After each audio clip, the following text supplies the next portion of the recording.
आपण पाहत आहे महाराष्ट्र टुडे टीव्ही न्यूज.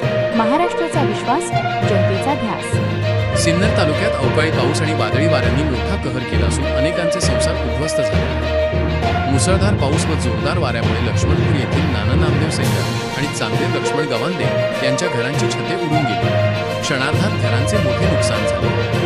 उडाल्यामुळे घरातील धान्य, कपडे, भांडी तसेच इतर जीवनावश्यक वस्तू पावसाच्या पाण्यात भिजून चिखलमय झाले.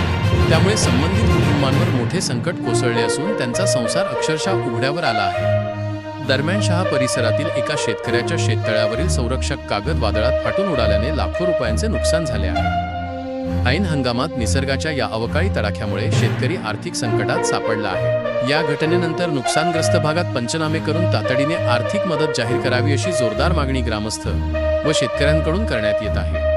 Maharashtra today TV news Nashik विभागीय संपादक श्री उत्तम भीमराव जाधव यांचा ground report. Maharashtra today TV news 24/7 महाराष्ट्रातील ताज्या, वेगवान आणि विश्वासार्ह बातम्यांसाठी आजच आमच्या चॅनलला भेट द्या. लाईक करा, शेअर करा, सबस्क्राईब करा आणि पाहत रहा महाराष्ट्र टुडे टीव्ही न्यूज 24/7. महाराष्ट्राचा विश्वास, सत्याचा.